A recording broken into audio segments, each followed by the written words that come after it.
Okay, well, it is 3 o'clock, so we will call the meeting to order.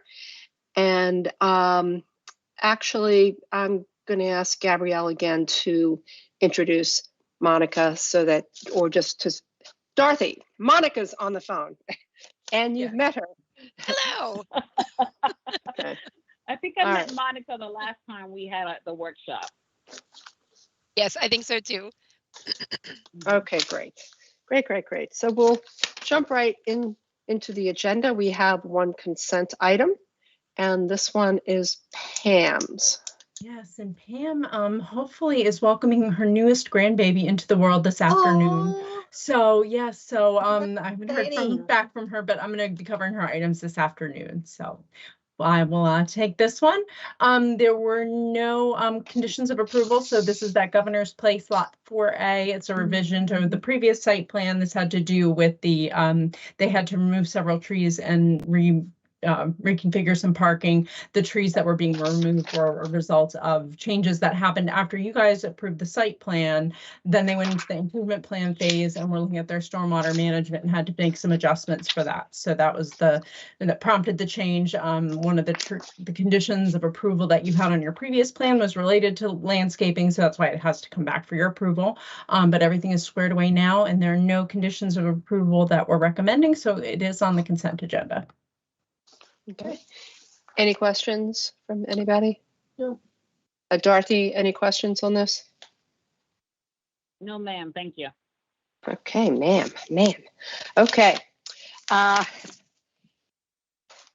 Number B is a continuance, and this is Gabrielle also.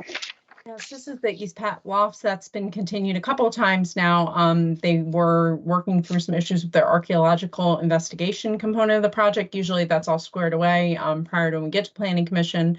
That issue has been resolved and they have completed that process. So now they're able to get back on the agenda. Unfortunately, they had to redo all of their public notice because the continuance had been for more than 90 days.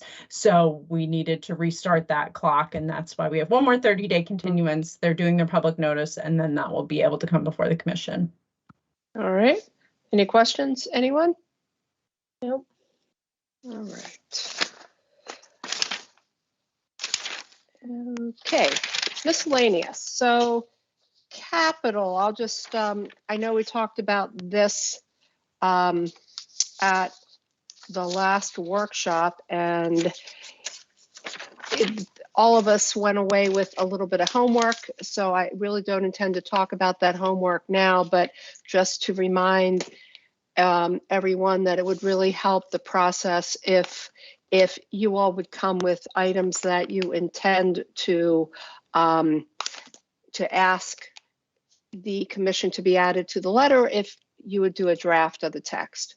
So having said that, Gabrielle, what else would you like to say about this? And then we'll see what everybody has to say in questions.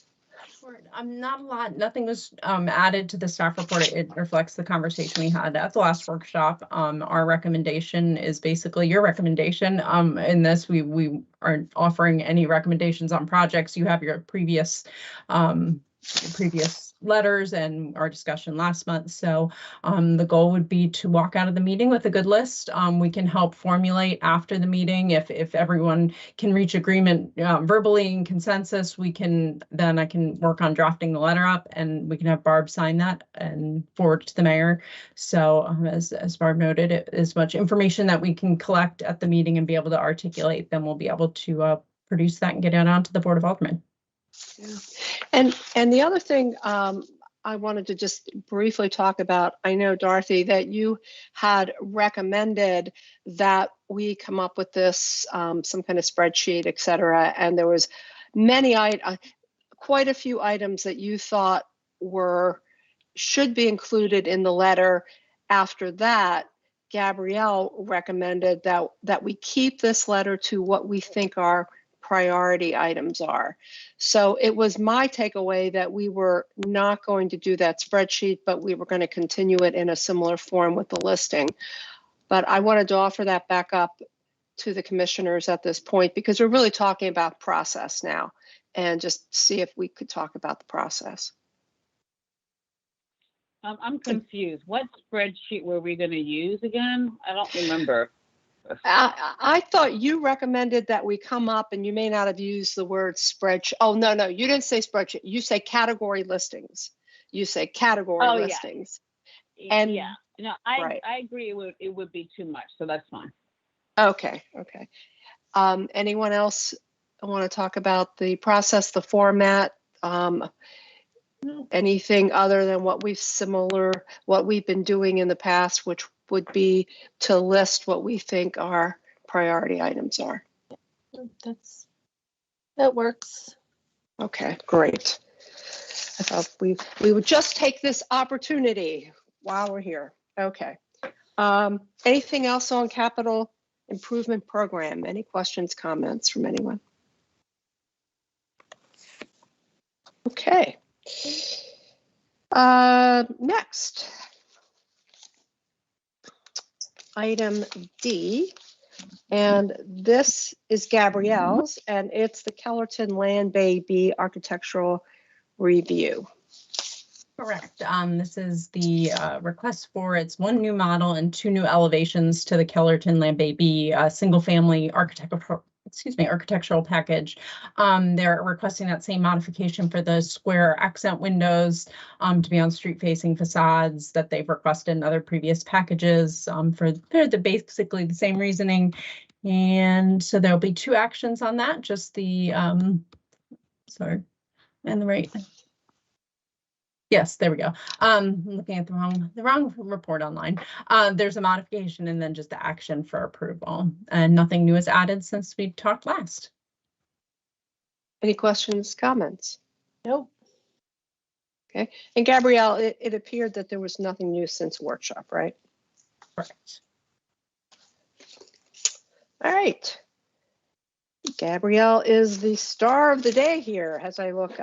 Let's see, next one is the Free Med Wid architectural review. Then these are the townhome models, the 2 townhome models. You have the one with the integral garage, the front-facing integral garage, and then called a standard townhouse for lack of a better term. That's going to be surface parked with that perpendicular parking that's basically between the street and the home itself. They don't have any modifications they're requesting. They've itemized how they are complying with everything, and there's only one action you need to take, and that is just the approval. We don't have any conditions. Any questions? Nope. And nothing new since the workshop, right? Okay.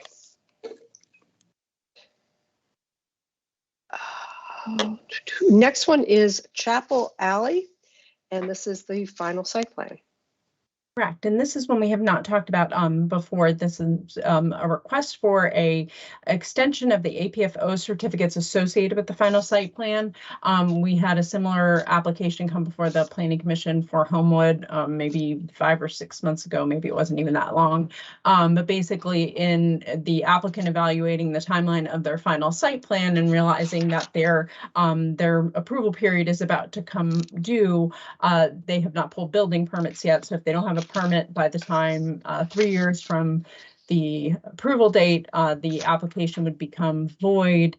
The APFO certificates, because this is a small project, were only for 3 years, so also ran that same time period as the final site plan. It was 3 years, but then there was the ordinance that the Board of Aldermen adopted to extend approvals based on COVID and the state of emergency that the governor put in place. So both the APFO approval and the site plan approval are coming up due, I believe, in April. The staff is able to approve a site plan extension, so we have done that, but the Planning Commission is authorized under the APFO to approve an extension of certificates. So what the applicant has basically done is requested the same 6-month extension of the certificates to be in line with the 6-month extension of the site plan that we've approved already. And they believe that they will have permits in hand by then and be able to start their construction project.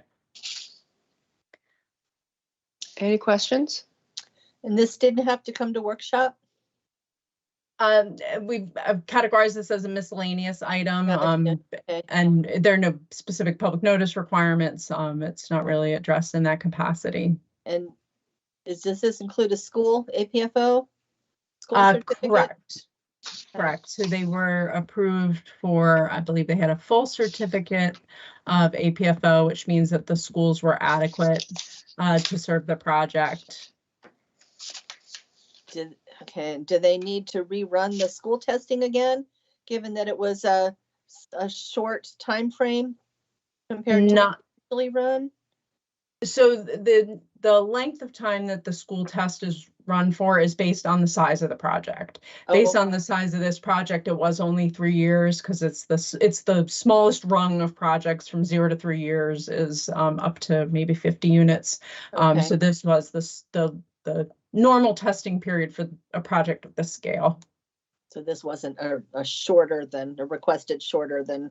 Yeah, no, we've done that previously where people have asked to have a shorter testing period. Yeah. And that's predicated on their belief that they can move their project forward in a Right. faster period of time. This was their standard testing Okay. period. All right. Okay. Thank you. That's all So Gabrielle, this says it's a final site plan, but I thought you said that the final site plan or the site plan had already been approved, and this only has to do with the APFO. So is that incorrect? Is this not the final site plan? Well, it's the certificates for the final site plan. Certificates wouldn't exist kind of in a vacuum. You have to have some sort of parent project that they're going to be attached to. Okay. So, and the approval periods are kind of tied together, right? The site plan, if your certificates expire, you don't have a site plan. And if you don't have a site plan, you don't have your certificates anymore either. So. Okay. Thank you for explaining that. All good, everybody? Yep. Okay. All right. Next one. Frederick Commerce Center. This is Pam's, but again, Gabrielle will take over. Yes. So Frederick Commerce Center, on this one, they are requesting 3 modifications that you're going to take action on. There's one to the interior parking lot landscaping requirement, which is that 10% of the overall parking area. For this application, and I'll talk about it in a second when we talk about the parking modification, based on the unique operations of this site and what it is, the user, they're counting both their standard passenger vehicle parking spaces as well as their tractor trailer parking spaces as parking. And in doing so, they have divided up, and you'll see it in the report and on the plan, the amount of area attributable to standard parking and tractor trailer parking area. And then they would have 10% of both of those areas provided in landscaping, green islands, and bump outs and such. They have achieved that 10% in the passenger parking area, but not in the tractor trailer parking area because they need larger turning radii. And you've all seen what happened when people bump the curb at, on a parking island and you don't have enough room to maneuver. So they have not met that 10% in that area. And cumulatively, when you add those areas both together, they don't meet the 10% requirement overall. So they're asking for a modification of that. They are also asking for a modification for parking lot lighting.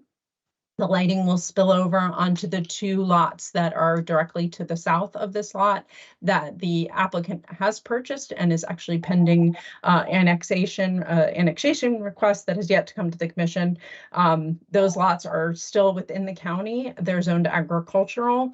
They have 2 homes on them. The 2 homes the applicant plans to demolish. So the light spillover in our recommendation won't cause any adverse impacts. And then the third modification is to the minimum parking requirement. Once again, they're counting both their standard passenger car spaces, their tractor trailer parking, and they come short of the 1,017 spaces required. They have 966 spaces. They have, as a compensating design feature, put forth that they are providing well in excess of the loading spaces that they need, and that will serve to compensate because of the way the site operates. And we did discuss that a good bit at the workshop. In terms of updates since the meeting, one of the items that the applicant raised concern about during the workshop was related to those 2 lots where the light spillover is occurring, the 2 lots that are in the county. We had recommended that the houses actually be physically taken down before we unconditionally approve the plan. At the workshop, the applicant raised a little bit of concern about that. We've discussed subsequently with them, and they are now okay with that. So we are recommending that the homes be demolished, that they move forward. They go through the county's demolition permitting, whatever that consists of, and be demolished at this time. And then that obviates the need to comply with the landscaping buffer that was required under the annexation agreement. And that's why we want to see them actually gone. It's kind of one or the other. Either you show us that 75-foot wide landscaping buffer because there are houses there that could be used, or you eliminate the houses. So they're eliminating the houses. And then the only other thing I wanted to note was in action 4, where you have your conditions that we're recommending for approval. On Monday night, we will be recommending striking number 2 from the list. That condition is to add a note that the stormwater hotspot details to be completed and approved at the improvement plan stage. After we talked with the engineering department, that condition is not necessary. They will move through the standard review and approval process through improvement plans. And we have what we need at this stage with their stormwater concept and development plans in place. I think that's all I had. Okay. Any questions? So I Jen. thought, yeah, at the workshop that something about demolishing the houses first was going to interfere with the annexation agreement. Has that been worked out? Or did I not hear that right? When we had Correct. They were concerned that the removal of the houses could somehow adversely impact the Board of Aldermen and the Planning Commission's even consideration of the annexation, that there would be concern that the homes were demolished in a way to circumvent some process of the city, because we have our own demolition review in looking further at the construction of the homes and what's there. This is not exactly the prospect hall of structures out there. So that was the concern. And I see Joe raised his hand. Yes. If he has anything to add.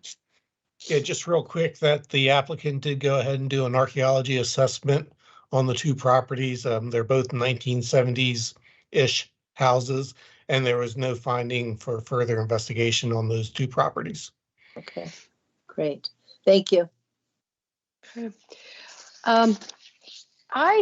I do have a number of questions, most of which I think I'm going to ask on, or it's more appropriate to ask on Monday, but I have a general one. When it talks about a compensating design feature, adding more landscaping or adding additional trees, what does that mean? Does it mean it could be 1 tree, 2 trees? Is there some place that can be quantified? And I'm not so much concerned that the commission knows what the quantity is, but that the quantity be understood. And just instead of just saying, yeah, we're going to add some more, especially given the parking lot and the issues about the hot spots and the impervious surface. And I thought that's a pretty important issue. So I do think we need to make sure that something gets addressed there. I think, when we're looking at their like overall landscaping requirements, for example, they're required to provide 681 trees for landscaping. They're providing 785 instead. In the areas of the vehicular. So that, sorry, I'm interrupting you. So in that case, they are providing, it's already baked in that they're going to be providing 104 more, and those 104 represent that compensating design feature. Correct. The intent isn't that they'll do it like if you approve the modification, they won't add more. It is that in the plan already, they're showing areas of more trees than they need to plant. And that's what the compensating, but definitely work to articulate that better when we have things like that. Okay, and then I interrupted you. You were going to say something else Oh. specific? Just in the, when you look at the parking lot interior landscaping requirement as well, while we're calculating it as a grand total of both the tractor trailer parking and the standard vehicular parking, because they want to count those, but you can't have your cake and eat it too. If they count those as parking spaces, then we're going to treat them as landscaping requirement too. Right. But if you look at just the standard parking area, they are providing about 17% instead of the 10%. So they've clustered more landscaping in the passenger car area than is required, but still because of that counting that tractor trailer parking, they're not reaching that grand total. Okay. All right. So in general, I'm hearing you say that in the staff report, it'll make a comment that that they're adding additional landscaping, yet when you go to the landscaping detail, it'll give the specifics. Right. It's already baked into the plan. Okay. And the I should have landscape. remembered that. All right. Thank you. That is helpful. I don't think I had anything else. Okay. All good, guys? Yep. All right. Alrighty then. That was G. We go to H. This is the VFW Country Club. And this is also Pam, so I'll go ahead and talk about that quickly. So we have, once again, 3 modifications that are being requested here to are related to that table 417-2, which is our setbacks for mixed use zoning. The first is to the maximum interior or side setbacks. So the code says no more than 25 feet can be between a building and the property lines. They're exceeding that along both the eastern and western property lines, keeping in mind that the lot's a little on an angle and kind of oddly shaped. So they're requesting that modification. They're requesting the modification from the front setback, which is no more than 35 feet from the front property line. They're also exceeding that. And then they're requesting the modification to lighting. With regards to the interior and front setbacks, one of the compensating design features you'll see is reference to how they're designing the building in terms of making it pedestrian oriented and trying to have a street presence. To do so, they provided draft architectural basically architectural plans. They're not requesting approval of those at this time. As you know, we a lot of times will approve a site plan and then we'll go back prior to building permit and actually approve the architecture. They still want to do that, even though you have your architectural packet in there, and that's basically just to speak to those requested modifications, and so they can help you kind of visualize. Even though we don't meet the setbacks, this is how the building is going to be designed and appear as part of their compensating design features.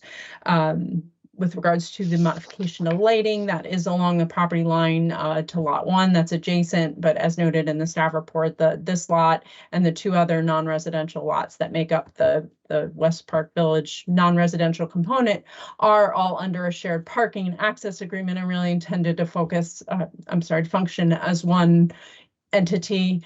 So the lighting isn't causing any adverse impacts in terms of compatibility or adverse impacts on other properties.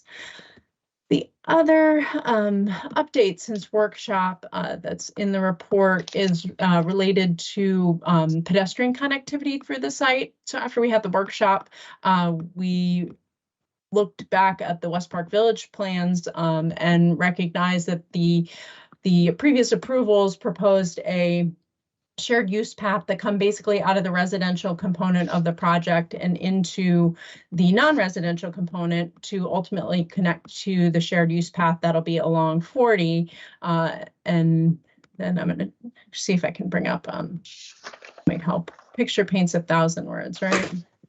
Here we go. So I'm going to share my screen real quick.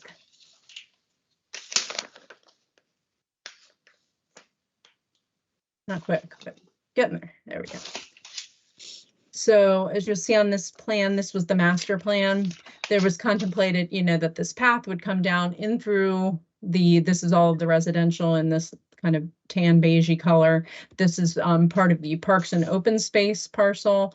And then this path was to come down and connect basically into the non-residential project or component of the project. So we've asked the applicant to make sure that they're continuing a continuous linkage of wider than sidewalk width paths to get us from their property line into up to the right of way, as well as in the other components of the site. So in the packet, you'll see a marked up kind of hand-drawn plan before you get into the site plan that shows, scroll down to it if I don't make everybody nauseous, how that will be widened and created.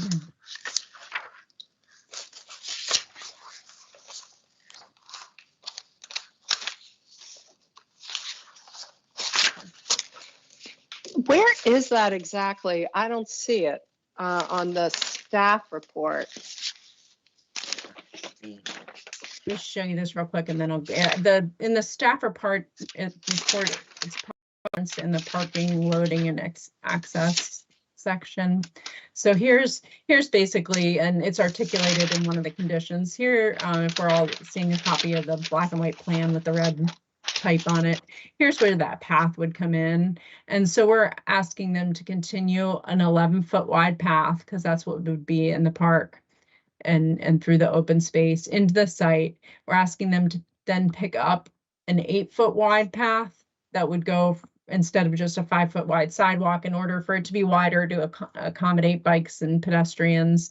And then that 8-foot path would basically continue up to the public right of way. So that's one of the conditions. It would go through a parking lot, right? Correct, adjacent to the building and beyond the, on the site, adjacent to the parking Gabrielle, lot. I think your mouse is moving not where the red line is. Oh, Yeah, no. it's a little confusing to me. Huh. Oh, I see it here.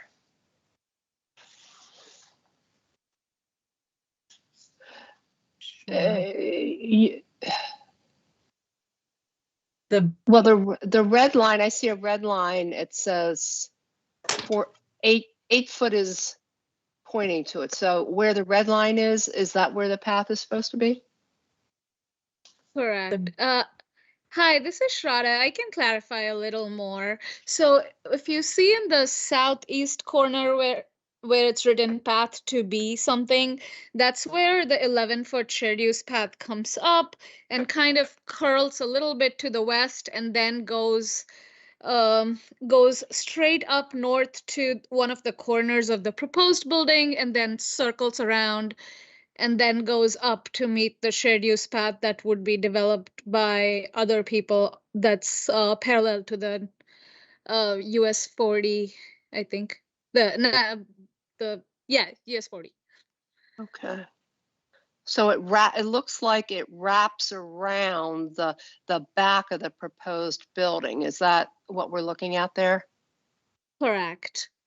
Okay. And it's going to be an 8-foot path instead of a regular 10-foot that is a part of the city's shared use path requirements. But since it's not one of the I'm missing the word right now. It's not one of the city's path plans. That's why an 8-foot path is acceptable at this point.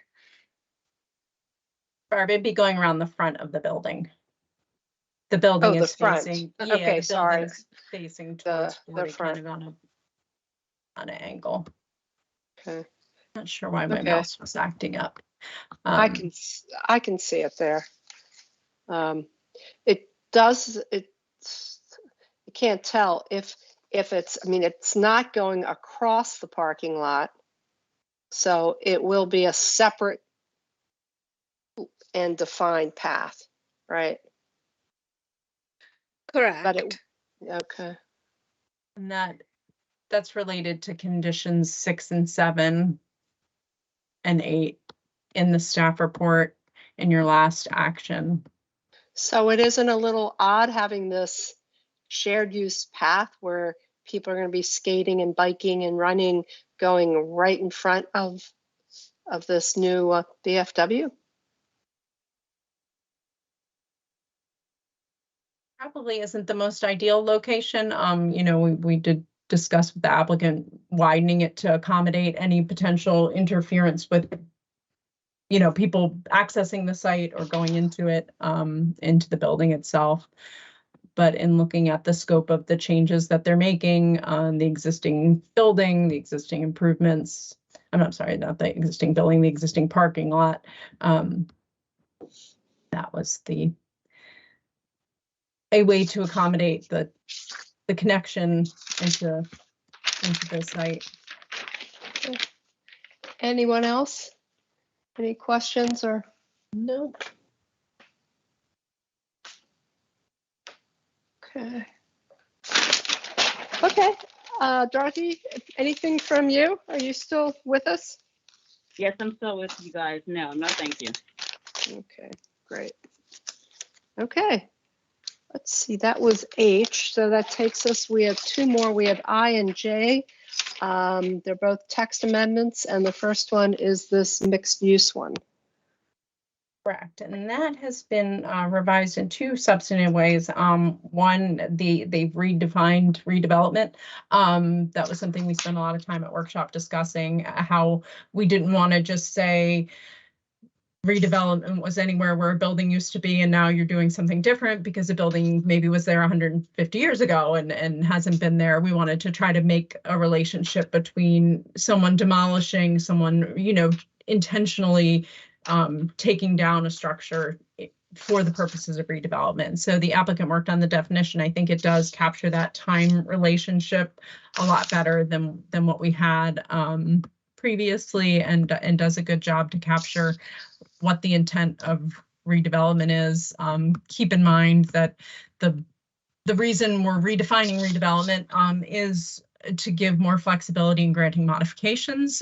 So it all is subjective and to a certain extent. Just because someone says this is redevelopment, it doesn't mean the Planning Commission has to grant anything, or the Board of Aldermen. They still have the criteria to meet to get a modification, which are being strengthened under the proposed amendment as it pertains to redevelopment. So it is a good thing to have that additional content in our purpose statement. The other item that was significant change we discussed at the workshop, the street connectivity ratio. They had, in their last ordinance you saw, they had copied the performance standard table into the ordinance, which had a lower street connectivity ratio, and they were trying to apply that in the MU zone. We said, no, the other way around. We don't want you modifying the table. We want you modifying section 417, where there is a higher, better street connectivity ratio for MU. So they've done that so that they're not revising section 407 anymore at all. It's all in 417 and the definitions section. When they, and I believe they mentioned this at the workshop as well. So the new street connectivity, well, the appropriate street connectivity ratio, which will now be accurately referenced in both sections, is 1.8.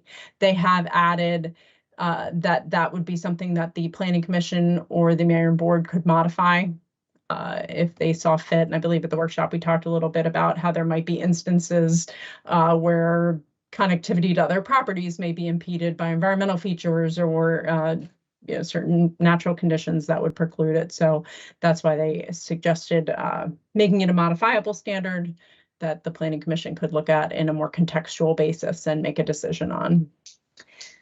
There were a couple other tiny changes. One of the concepts that is incorporated in this amendment is amending everywhere we had Planning Commission or Mayor and Board to reviewing authority, because really, depending on if it's an MU1 or an MU2 application, they hadn't caught, and I hadn't either, caught a couple of references to Planning Commission in other spots. So I think there were two other spaces where if you go back and compare page by page, you'll see reviewing authority was added and Planning Commission was deleted.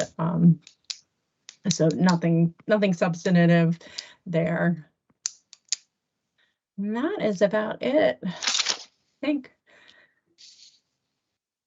Any questions or comments? Question and comment, Gabrielle, specifically about the reviewing authority. You know, when I looked at the draft document without the staff report, the draft document along the proposed language was a bit confusing when you use the word reviewing authority.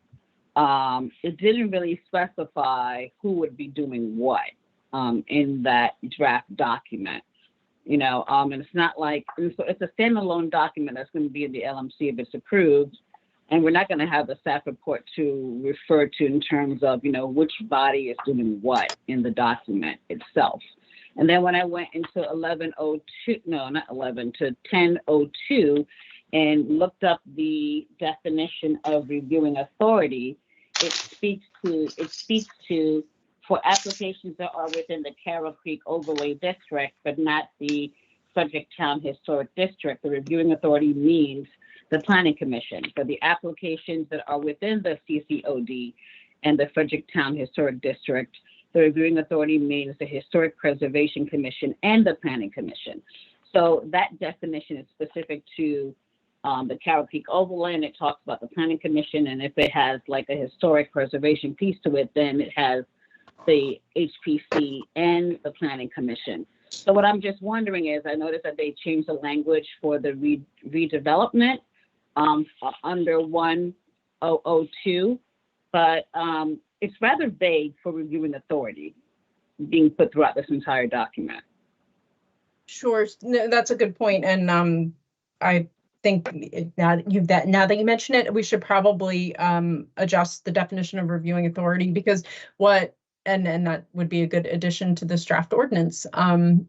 The reviewing authority is going to be whoever is charged with the procedural authority to review the plan. So because you wouldn't just have this section in a vacuum, like ultimately when it gets smushed into the LMC, you're going to be looking at section 310 when you're like, oh, I'm reviewing a master plan, or section 309 when you're, oh, I'm reviewing a site plan. And then those sections are going to outline the reviewing authority. So Right. if you go to 310, it's going to talk about when there's a conditional rezoning and a master plan, that's the mayor and board. Although they can actually defer the master plan back to the planning commission if they wanted to. So Correct. those sections are going to tell you who the reviewing authority is, but I definitely agree that the definition of reviewing authority should probably be revised to either include the specificity related to the Carroll Creek overlay as well, and then have another language that clarifies another sentence, or that reviewing authority could probably be generalized more, because I think in section 420, you probably are talking about the HBC and who's doing what. And so the intent is really just to capture whoever elsewhere in the code has been given the authority to do this. They're the ones who can grant this modification or that modification or whoever. So 1002 probably needs to be tweaked, but I think looking at 310 and looking at it in a whole, it's going to tell you who has the authority to be reviewing this plan. Right, but if it goes back and forth between the mayor and board and the planning commission, will we be able to distinguish that easily? Yeah, Or no, not? that's a good a good catch, Dorothy. I think we should look at that definition of reviewing authority. Yeah, because when I looked at, I read this document. So I read the draft ordinance 3 times.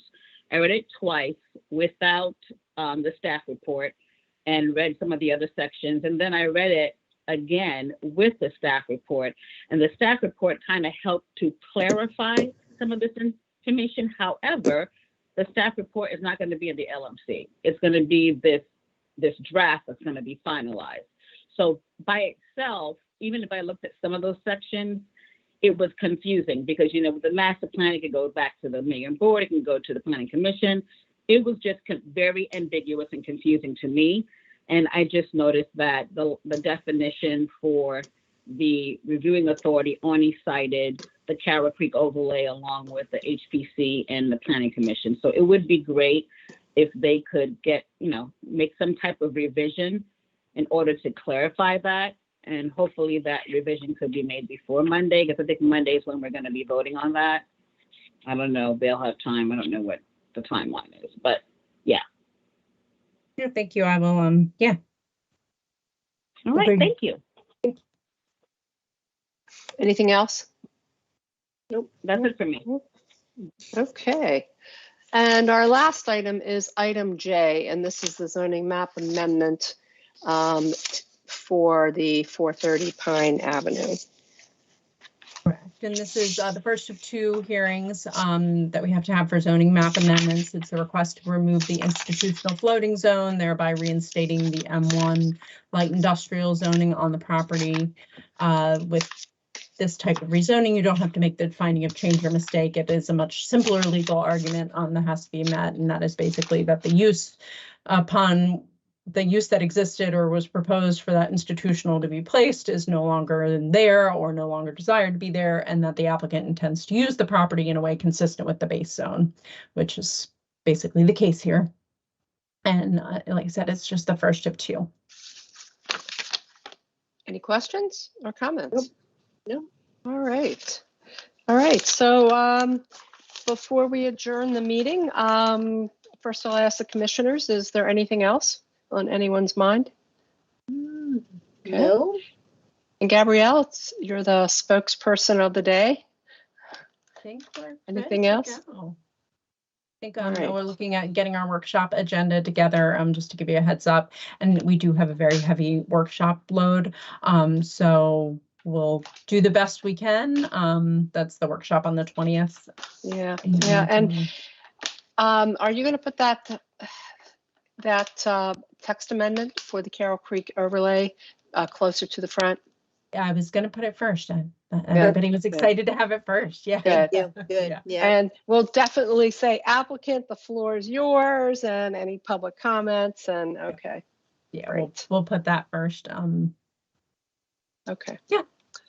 All right. It sounds good. So with that, the meeting is adjourned. Have a good weekend, and we'll see you Yep. on Monday. You too. Bye-bye.